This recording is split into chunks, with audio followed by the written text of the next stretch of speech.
പാത്തുമ്മയുടെ ആട് ഒന്നാം ഭാഗം കേട്ടല്ലോ. ഇനി രണ്ടാം ഭാഗം കേൾക്കൂ. തുടർന്നുള്ള ഭാഗങ്ങൾക്കായി ഈ ചാനൽ ഇപ്പോൾ തന്നെ സബ്സ്ക്രൈബ് ചെയ്യൂ. പാത്തുമ്മയുടെ ആടിന്റെ മേട് രാവിലെ തുടങ്ങി. ഏതാണ്ട് 8 മണി ആയി കാണും.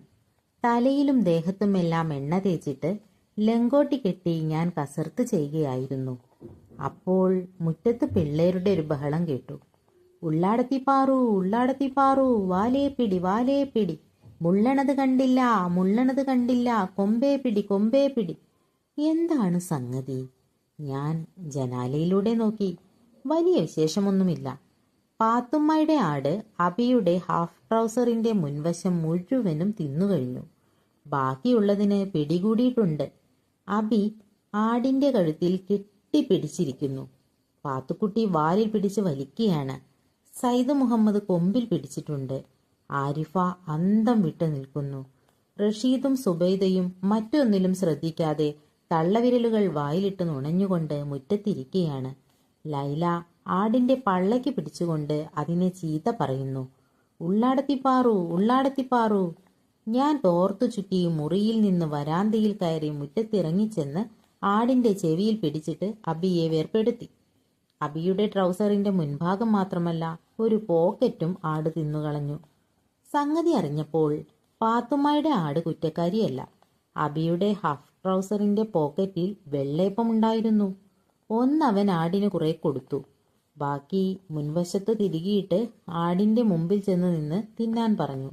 ആട് അപ്പവും ഹാഫ് ട്രൗസറിന്റെ മുൻവശവും തിന്നു. കീശയിലുള്ളത് കീശയോടെ തിന്നു. അബി പറഞ്ഞു, ബാപ്പ തല്ലു.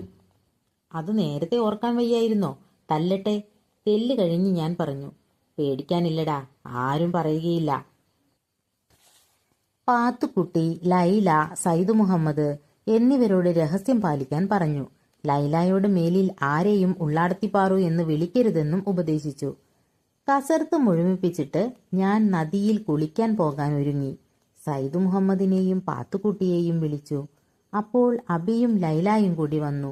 അവർ പാപ്പായുടെ കൂടെ കുളിക്കാൻ പോയില്ല. എന്റെ കൂടെ കുളിക്കാൻ കാത്തു നിൽക്കുകയായിരുന്നു. വിശേഷ കാരണമൊന്നുമില്ല. അബിയുടെ സ്ലേറ്റ് പെൻസിൽ ലൈല എടുത്തൊടിച്ചു ചെറിയ കഷ്ണങ്ങളാക്കി.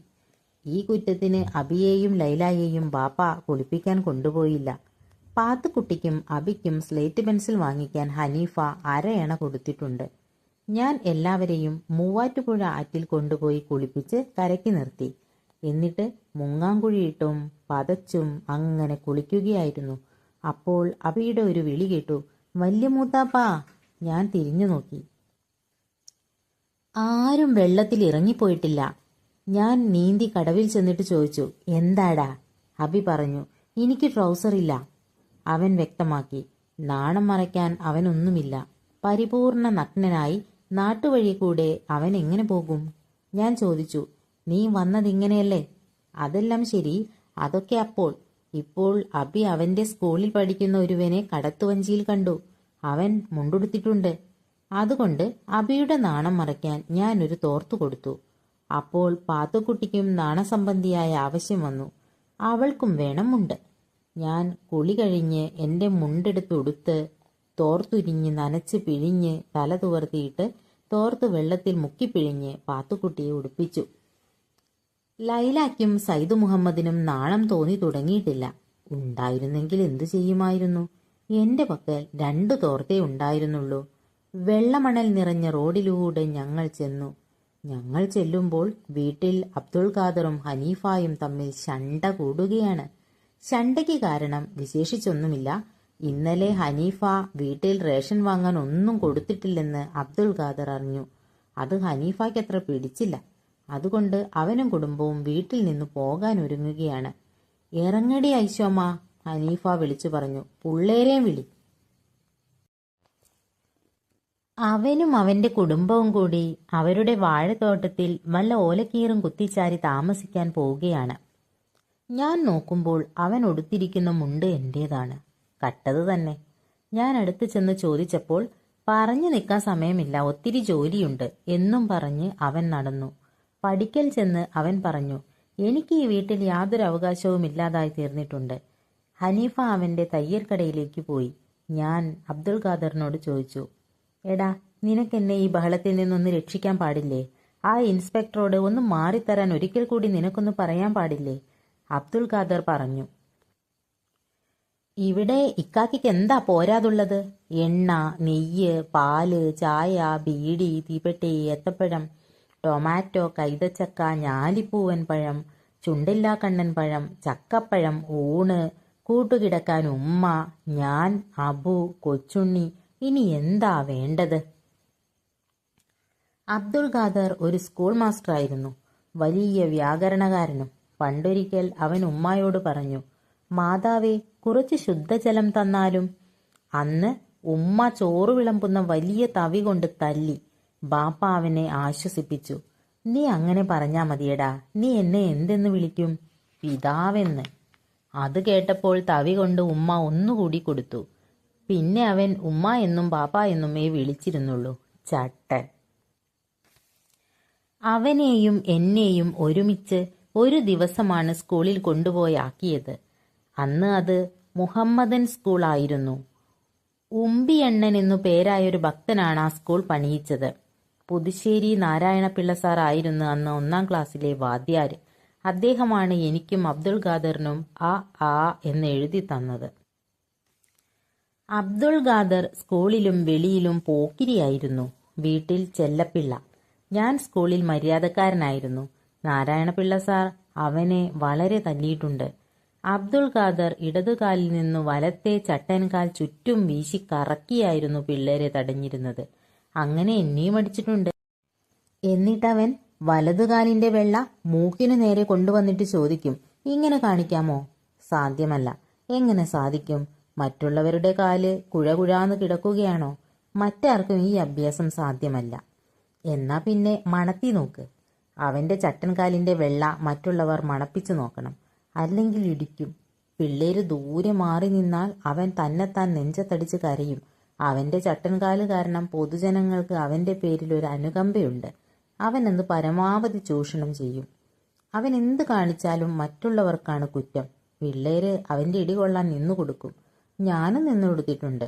ഞാൻ കൊണ്ടിട്ടുള്ള ഇടിക്ക് കണക്കൊന്നുമില്ല. അവന്റെ സ്ലേറ്റും പുസ്തകങ്ങളും ഞാൻ ചുമക്കണം. ഞാൻ മൂത്തവനല്ലേ? ന്യായത്തിന് അനിയന്മാരാണ് ചേട്ടന്മാരുടെ സ്ലേറ്റും പുസ്തകങ്ങളും ചുമക്കേണ്ടത്. എന്നാൽ ഞാൻ അവന്റേത് ചുമക്കണം, അല്ലെങ്കിൽ ഇടി. ഞാൻ ഇടി വളരെ കൊണ്ടു. ഞാൻ സ്ലേറ്റും പുസ്തകങ്ങളും വളരെ ചുമന്നു. പ്രതിഷേധത്തിന്റെ കൊടുങ്കാറ്റ് ഉള്ളിലുണ്ട്. പക്ഷെ എന്തു ചെയ്യും? അവൻ സ്ലേറ്റും പുസ്തകങ്ങളും റോഡിൽ വെച്ചിട്ട് കയ്യും ചുരുട്ടി എന്റെ അടുത്ത് നിന്ന് പതുക്കെ ചോദിക്കും, എന്റെ സെറേട്ടും പുസ്തകവും എടുക്കുന്നുണ്ടോ? മനസ്സില്ലെന്നാണ് ദിവസവും പറയുക. എന്നിട്ട് ന്യായവാദങ്ങൾ നടത്തും. എടാ, ഞാൻ നിന്റെ ഇക്കാക്ക അല്ലേ? എടുക്കണുണ്ടോ? ഇല്ലേ? ഇല്ല. അപ്പോൾ ഒറ്റക്കാലിൽ നിന്നുകൊണ്ട് വലിച്ചു വീശി ഒരടി എന്റെ നെഞ്ചിന്റെ തുടുപ്പിനാണ്. ഞാൻ ലേശം ബോധക്ഷയത്തോടെ മറിഞ്ഞു വീണ് അങ്ങനെ കിടക്കും. അവൻ മാറി നിന്ന് ആജ്ഞാപിക്കും, എണീച്ചെട്, വാ പോകാം. സമ്മതിച്ചു ചെന്നാ സാറടിക്കും. ഞാൻ കിടന്ന് സങ്കടത്തോടെ ആലോചിക്കും, ഇതെവിടുത്തെ ന്യായമാണ്? അനിയൻ ഇടിക്കുക, ജ്യേഷ്ഠൻ കൊള്ളുക, എന്നിട്ട് പുസ്തകങ്ങളും സ്ലേറ്റും ചുമക്കുക. ഞാൻ അങ്ങനെ കിടക്കും. അവൻ എന്റെ നെഞ്ചത്ത് കയറിയിരിക്കും. എന്നിട്ട് ചോദിക്കും, ഇനി ഇടി വേണോ? ഞാൻ സത്യം പറയും, വേണ്ട, ചുമക്കാം. അങ്ങനെ എണീറ്റ് അവന്റെയും സ്ലേറ്റും പുസ്തകങ്ങളും മറ്റും ഞാൻ ചുമന്നുകൊണ്ടു പോകും. എത്ര ദിവസങ്ങൾ, എത്ര ഇടികൾ! അങ്ങനെ വരുമ്പോൾ ഒരു ദിവസം എനിക്ക് ബുദ്ധി ഉദിച്ചു, ബോധോദയം. ഇടിക്കാനായി അവൻ കൈ വീശുന്നതിന് മുമ്പ് കൊടുത്തു ഞാൻ കാലുകൊണ്ടൊരടി അവന്റെ കാലിൽ. ദാ കിടക്കുന്നു അബ്ദുൾ ഖാദർ ചളുക്കോ പിളുക്കോ എന്ന് മലർന്ന്. ഞാൻ ഉടനെ അവന്റെ നെഞ്ചത്ത് കയറിയിരുന്നു. ഞാൻ എന്തോ വലിയ അനീതി കാണിച്ച മാതിരി അവൻ വലിയ സങ്കടത്തോടെ ചോദിച്ചു, ഇതെന്താ, ഞാൻ കൊച്ചല്ലേ, എന്റെ നെഞ്ചത്ത് കയറി ഇരിക്കാവോ? അവനെ ഞാൻ ഇടിക്കാനായി കൈ ചുരുട്ടി. അവൻ കരഞ്ഞു തുടങ്ങി, കണ്ണുനീർ. എന്നെ ഇടിക്കല്ലേ, ഞാൻ ഇക്കാട് അനുജനാ. അനുജൻ? ഹമ്പ, നിനക്ക് നേരത്തെ ഓർക്കാൻ പാടില്ലാർന്നോ? ഇനി ഞാൻ എന്നും ഓർക്കാം. എടാ, ഞാൻ ചോദിച്ചു, പട്ടീനെ കാണുമ്പോ മുന്നമെറിയണത് ആരാ? ഇക്കാക്ക. പുഴയെ കുളിക്കുമ്പോ മുങ്ങാങ്കുഴിയിട്ട് മുന്നം അക്കരെ ചെല്ലുന്നതാരാ? ഇക്കാക്ക. വീട്ടിൽ നിന്ന് വല്ലതും കക്കുമ്പോ മുന്നം നിനക്ക് തരുന്നതാരാ? ഇക്കാക്ക. നാറാപ്പുള്ള സാറിന്റെ മേശയെന്ന് ചോക്ക് കെട്ടെടുക്കുമ്പോ മുന്നം നിനക്ക് തരുന്നതാരാ? ഇക്കാക്ക. പിന്നെന്താ? അവൻ പറഞ്ഞു. ഞാനിക്കാടെ സെറേറ്റം പുസ്തകവും കൂടെ ചുമന്നോളാം. ഞാൻ പറഞ്ഞു, നിന്റേത് നീ ചുമ. അപ്പ പിന്നെ മുന്നം നടക്കണതാരാ? ഞാൻ. അങ്ങനെ അന്നു മുതൽ അബ്ദുൽ ഖാദർ അനുജനായി. അവനാണിവൻ, ചട്ടൻ. എടാ, ഞാൻ പറഞ്ഞു, നിനക്കൊന്നു പറയാൻ പാടില്ലേ? ആ ഇൻസ്പെക്ടറോട് ഒന്ന് മാറിത്തരാൻ. ഞാൻ ഈ വീട്ടിലെ ബഹളത്തിൽ കിടന്ന് വിങ്ങി വിഷമിക്കുകയാണ്. നിനക്കിത് മനസ്സിലാവുകയില്ല. ഇക്കാക്ക, ആ മനുഷ്യൻ സ്ഥലം നോക്കുന്നുണ്ട്. എക്സൈസുകാരും സ്ഥലം നോക്കുന്നുണ്ട്. കുറേ ദിവസം കൂടി ക്ഷമിച്ചിവിടെ താമസിക്കേ. അവൻ ഇരുമ്പുവടി കുത്തിപ്പിടിച്ച് ചട്ടി അവന്റെ കടയിലേക്ക് പോയി. ഞാൻ ഒരു കൈതച്ചക്കയുടെ പകുതി മുറിച്ച് തൊലി ചെത്തിക്കൊണ്ടിരിക്കുമ്പോൾ പാത്തുമ്മയുടെ ആട് ജനാലയുടെ അടുത്തും പിള്ളേര് വാതിൽക്കലും ഹാജരായി. ഏത്തപ്പഴവും ചുണ്ടില്ലാ കണ്ണനും നെയ്യും എല്ലാം പുട്ടിൽ ചേർത്ത് കുഴച്ച് പിള്ളേർക്ക് ഓരോ ഉരുള കൊടുക്കും. കൈതച്ചക്കയുടെ ഓരോ കഷ്ണവും. അത് കിട്ടിയാൽ പിള്ളേർ ഒച്ചയുണ്ടാക്കാൻ പോകും. എന്നാൽ അബി, പാത്തുക്കുട്ടി, ലൈല, ആരിഫ, ഖദീജ മുതലായവരെ കാണാതെ ആനുമ്മായുടെ മകൻ സയ്യിദ് മുഹമ്മദ് എന്റെ മുമ്പാകെ വന്നില്ല എന്ന മട്ടിൽ ചില ചിണുങ്ങൻ പാട്ടുകളുമായി തൂണിൽ പിടിച്ചുകൊണ്ട് നിന്ന് മുഖം കാണിക്കും. അവനൊരു സ്പെഷ്യൽ ഉരുള കൊടുക്കും. പലഹാരം തിന്നിട്ട് പഴത്തൊലിയും മറ്റും പാത്തുമ്മയുടെ ആടിനു കൊടുക്കും. എന്നിട്ട് കൈ കഴുകി ചായയുമായി വരാന്തയിൽ കസേരയിൽ വന്നിരിക്കും. അപ്പോൾ സ്കൂൾ കുട്ടികൾ പോകുന്നുണ്ടായിരിക്കും. പതിവ് പോലെ പെൺപിള്ളേർ വികാരത്തോടെ തിളങ്ങുന്ന കണ്ണുകളാൽ എന്നെ നോക്കുന്നുണ്ടായിരിക്കും. പെൺകുട്ടികളുടെ ആ സുന്ദരൻ നോട്ടത്തിൽ ഒളിഞ്ഞുകിടക്കുന്ന ദിവ്യരഹസ്യം പിന്നീടാണ് എനിക്ക് മനസ്സിലാവുന്നത്. അത് വഴിയെ പറയാം. അന്ന് അബിയും പാത്തുക്കുട്ടിയും പതിവ് പോലെ സ്കൂളിലേക്ക് പോയി. കുറെ കഴിഞ്ഞപ്പോൾ അബി പാത്തു പതുങ്ങി റോഡിൽ നിന്ന് എന്നെ കൈ കാണിച്ച് വിളിച്ചു. എന്താണ് സംഭവിച്ചത്? ഞാൻ ഇറങ്ങിച്ചെന്നു. പാത്തുക്കുട്ടി ഒരു തെങ്ങിന്റെ ചുവട്ടിൽ പതുങ്ങിയിരിപ്പുണ്ട്. ഞാൻ ചെന്നപാടെ അബി പറഞ്ഞു, വല്യമൂത്താപ്പ, ബാപ്പ സെറേട്ട് പെൻസിൽ മേടിക്കാൻ തന്ന അരേണ ട്രൗസറിന്റെ കീസയിലുണ്ടാർന്ന്. നീ എന്താ പറയുന്നടാ? ആട് തിന്ന കീസയിലുണ്ടാർന്ന്. പാത്തുമ്മയുടെ ആട് അരയണയും ഹബ്ബിലാക്കി. പക്ഷെ ആട് നാണയം തിന്നുമോ? ഞാൻ പറഞ്ഞു, നിങ്ങളിതാരോടും പറയണ്ട. പരമരഹസ്യമാക്കി വെച്ചേക്ക്. അരയണ കിട്ടാൻ വഴിയുണ്ടോ എന്ന് നോക്കട്ടെ. അബി ഓർമ്മിപ്പിച്ചു. ഉമ്മാമ കണ്ടാ തല്ലും. ഒളിച്ചു നിന്നോ. ഞാൻ വന്ന് പാത്തുമ്മയോട് 2 അണ കടം വാങ്ങിച്ച് അരയണ കൊണ്ടുപോയി അബിക്കും പാത്തുക്കുട്ടിക്കും കൊടുത്ത് അവരെ സ്കൂളിലേക്ക് അയച്ചു. പാത്തുമ്മയുടെ ആട് മുറ്റത്ത് നിൽപ്പുണ്ട്. ഏതു സമയത്തും 2 കാലണകൾ വീണേക്കാം. ഞാൻ കാത്തിരിപ്പായി. പക്ഷേ കൊച്ചു കൊച്ചു ഉണ്ടകൾ വീഴുന്നുണ്ട്. വട്ടത്തിലുള്ളത് യാതൊന്നും തന്നെ വീഴുന്നില്ല. എന്താ കാരണം? വീഴാതിരിക്കുമോ? എന്റെ കണ്ണുകൾ ആടിന്റെ പിറകെയുണ്ട്. അങ്ങനെ ഇരിക്കുമ്പോൾ വലിയ ഉത്കണ്ഠയോടെ എന്നെ നോക്കിക്കൊണ്ട് പറ്റം പറ്റമായി വിദ്യാർത്ഥിനികൾ റോഡേ പോയി. സുന്ദരീമണികൾ. എനിക്ക് സന്തോഷമായി. അവർക്കറിയാം ഞാൻ ആരാണെന്ന്. അതുകൊണ്ടാണ് ഇങ്ങനെ നോക്കിയിട്ട് പോകുന്നത്. അവർ തമ്മിലൊരു സംവാദം നടക്കും. ഇത് ഞാൻ സുന്ദരമായി ഭാവന ചെയ്തതാണെന്ന് ഓർക്കണേ. ചുരുളൻ മുടിക്കാരി. ആ ചാരുകസേരയിൽ മലർന്നു കിടക്കുന്നത് ആരെന്നറിയാമോ? മാൻകണ്ണി. പിന്നെ അറിഞ്ഞുകൂടെ? സുപ്രസിദ്ധ സാഹിത്യകാരനായ വൈക്കം മുഹമ്മദ് ബഷീർ. കോകിലവാണി. ഞാൻ എൻ്റെ ആട്ടോഗ്രാഫ് ബുക്കിൽ അദ്ദേഹത്തെ കൊണ്ട് എഴുതിക്കുമല്ലോ.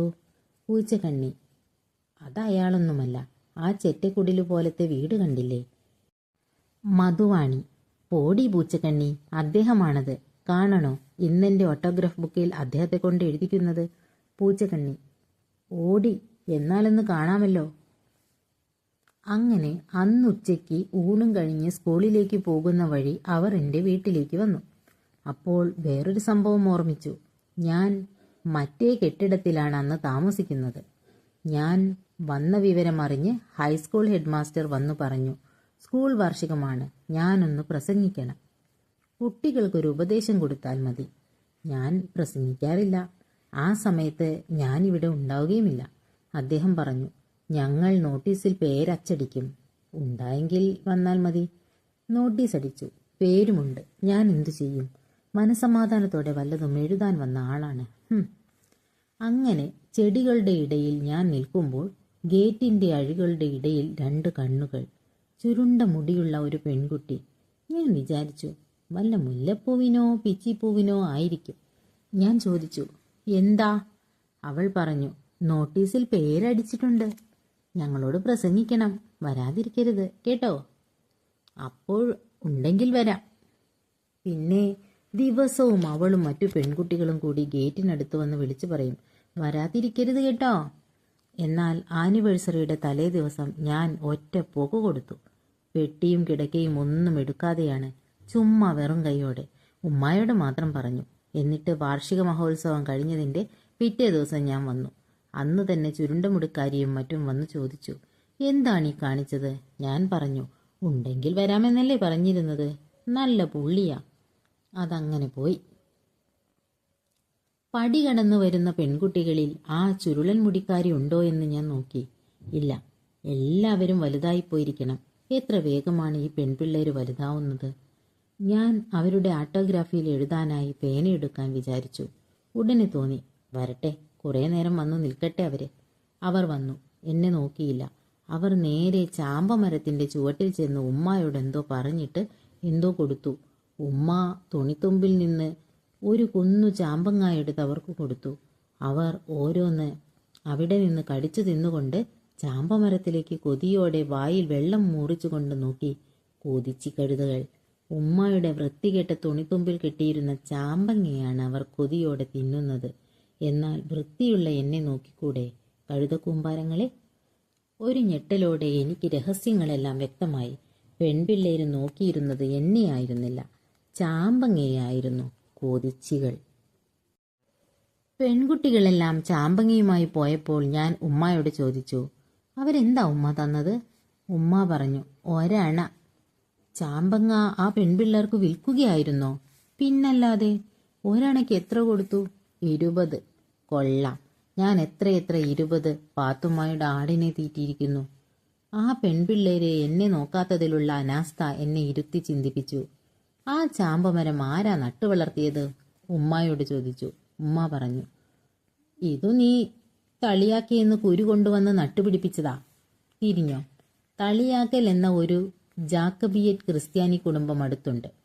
അവിടെ തൊമ്മൻ, മാത്തൻ കുഞ്ഞ്, കുഞ്ഞപ്പൻ എന്നീ ഇഷ്ടക്കാരുണ്ട്. അവിടുന്ന് കൊണ്ടുവന്നു ഞാൻ നട്ടുവളർത്തിയതാണല്ലേ. കഴുതകൾ എന്നെ നോക്കിയില്ല. ഞാൻ ചാടി എണീറ്റ് ഉമ്മായോട് പറഞ്ഞു, ആ ഒരെണ്ണ ഇങ്ങിട്. ഉമ്മ അതുടനെ തന്നു. ഞാൻ പോയി ബീഡി വാങ്ങി. എന്നിട്ട് നദീവക്കത്ത് പോയിരുന്നു. പഴയ നദിയെ നോക്കി.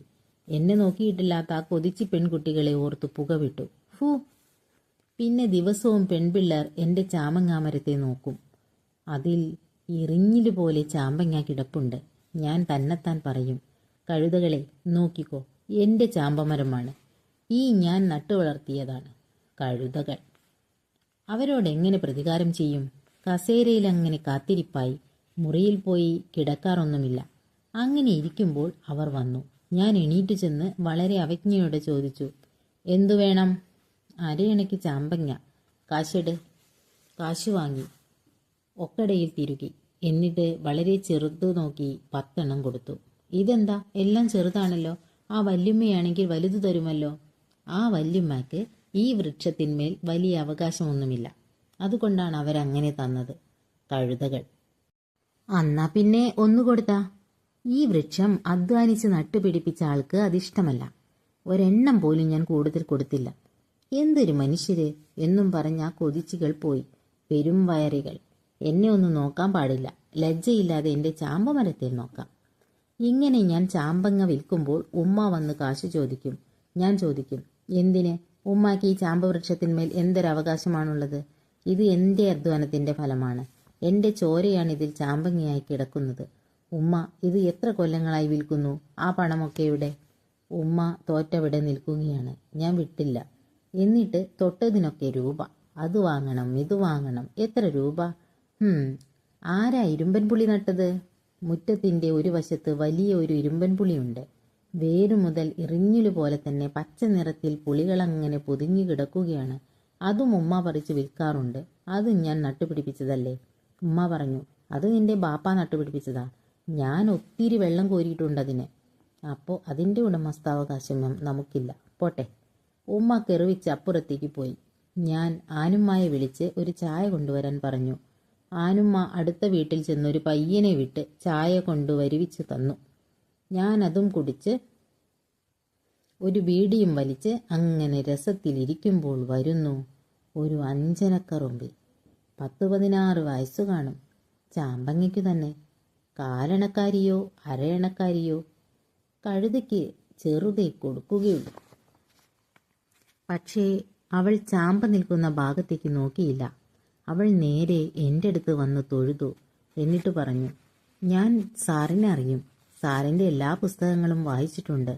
സാറ് വന്നിട്ടുണ്ടെന്ന് എൻ്റെ അച്ഛൻ പറഞ്ഞു. അതാ വന്നത്.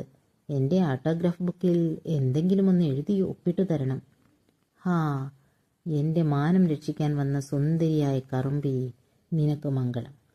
ആ ചന്ദ്രതാരം നീ സുഖമായി ജീവിക്കുക. എന്താ നിന്റെ പേര്? ഞാൻ ചോദിച്ചു. അവൾ പറഞ്ഞു, സുഹാസിനി. ഏത് ക്ലാസ്സിൽ പഠിക്കുന്നു? 6th. കുട്ടി ഏതാ? ഞാൻ ചുമട്ടുകാരൻ മാധവന്റെ മകളാ. തൊഴിലാളിയുടെ മകളാണല്ലേ? തൊഴിലാളികൾ ജയിക്കട്ടെ. ഞാൻ മുറിയിൽ പോയി പേന എടുത്തുകൊണ്ടുവന്ന് സുഹാസിനിയുടെ ഓട്ടോഗ്രാഫ് ബുക്കിൽ സുഹാസിനിക്ക് സർവ്വമംഗളങ്ങളും നേരുന്നു എന്നെഴുതി ഒപ്പിട്ട് കൊടുത്തു. എന്നിട്ട് സുഹാസിനിയോട് ചോദിച്ചു, ചാമ്പങ്ങ തിന്നണോ? തിന്നിട്ടുണ്ട്, അവൾ പറഞ്ഞു. ഞാൻ ഒരു വലിയ കടലാസ് കൊണ്ടുവന്ന് ചാമ്പമരത്തിൽ കയറി ഒരു 50 മുഴുത്തതും ചുവന്നതും പറിച്ചു കെട്ടിക്കൊടുത്തിട്ട് പറഞ്ഞു, സുഹാസിനി, ഈ ചാമ്പമരം ഞാൻ നട്ടുപിടിപ്പിച്ചതാണ്. നേരോ? നേര്. അവൾ തൊഴുതിട്ടു പോയി. അന്ന് രാത്രി ഒരു വിശേഷ വർത്തമാനം കേട്ടു. പാത്തുമ്മയുടെ ആട് ഉടനെ പെറും. ഗർഭമുണ്ടെന്നല്ല, ഉടനെ പ്രസവിക്കുമെന്ന്. ഈ വിശേഷ സംഭവം ഞാൻ എന്തുകൊണ്ട് അറിഞ്ഞില്ല? അതിന് ഗർഭമുള്ളതായി പോലും തോന്നിയില്ല. ചിലപ്പോൾ വയറു വീർത്ത് കാണും, ചിലപ്പോൾ വയറു ചൊട്ടിക്കാണും. ഗർഭമുണ്ടെങ്കിൽ അങ്ങനെ ഇരിക്കുമോ? ഞാൻ ഉമ്മയോട് ചോദിച്ചു. ഉമ്മ പറഞ്ഞു, അത് ബെറാറായി. എനിക്ക് സംശയം. നേരോ? എനിക്കെന്തുകൊണ്ട് തോന്നിയില്ല? സ്ത്രീജനങ്ങളെല്ലാവരും പറയുന്നതല്ലേ, സ്ത്രീകളാണല്ലോ പ്രസവങ്ങളുടെയെല്ലാം പരമാധികാരികൾ. സുഖപ്രസവമായിരിക്കുമോ?